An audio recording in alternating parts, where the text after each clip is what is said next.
来是这个疾管署进前误发一个防疫警报，予全台湾的民众，讲台南的开山里有本土天狗热的疫情，请大家提高警觉。结果是予这个开山里做一个种红起来，想袂到这个开山里竟然嘛甲郑成功有关系哦，甚至有医师讲，这郑成功就是为着天狗热死亡的。这到底是真是假呢？今仔日的拍假特工队。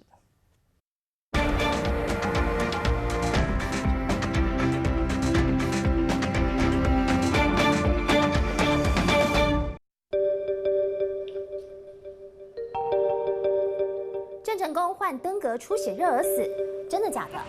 郑成功甲天狗热有关系，真正有。今年7月7号，一封警报讲你所在区域开山里有本土的天狗热的疫情，结果全台湾的民众拢有收到。这台南的开山里虽称起来，开山2字就是来自开山王郑成功。 医师谭建超出册，直接就讲，郑成功38岁时，就是予天狗热害死的。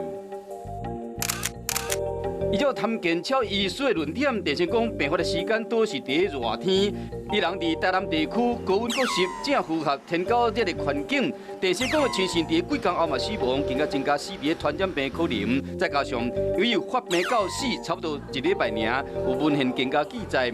郑成功要死进前真歹性质，谭建超认为讲可能是因为疼甲司机究竟所引起的，种种迹象拢符合出血性天狗热的镜头。事实上有许许多多的病媒蚊，然后传染的疾病都会造成人类的死亡，至少就包含由矮小疟蚊所传染的疟疾。 白线斑蚊、埃及斑蚊所传染的登革热，还有就是3斑家蚊会传染的日本脑炎，都有可能造成郑成功的死亡。但是我相信在古籍上面并没有记载到很详细。天狗热到底要安怎防较好？高雄、台南得防天狗热，验过伫日头骹喷药啊，敢有效？ 极容易被光分解，然后也容易，比如说被水把浓度冲淡之后会失效。只要有一场午后雷阵雨，把那个有效浓度给稀释掉，其实就等同于你上午到中午所做的喷药工作，到了下午一场雨就让做了白工。天狗热主要用药是合成的杜糖剧精，唔若惊光惊水，佮都要直接喷到网啊才有效。平常时除了清理会积水的物件，防止病媒虻生炭以外，嘛唔通袂记爱较接修剪花草草。 互网啊无地味，相关之下，安尼才有法度有效消灭天狗热。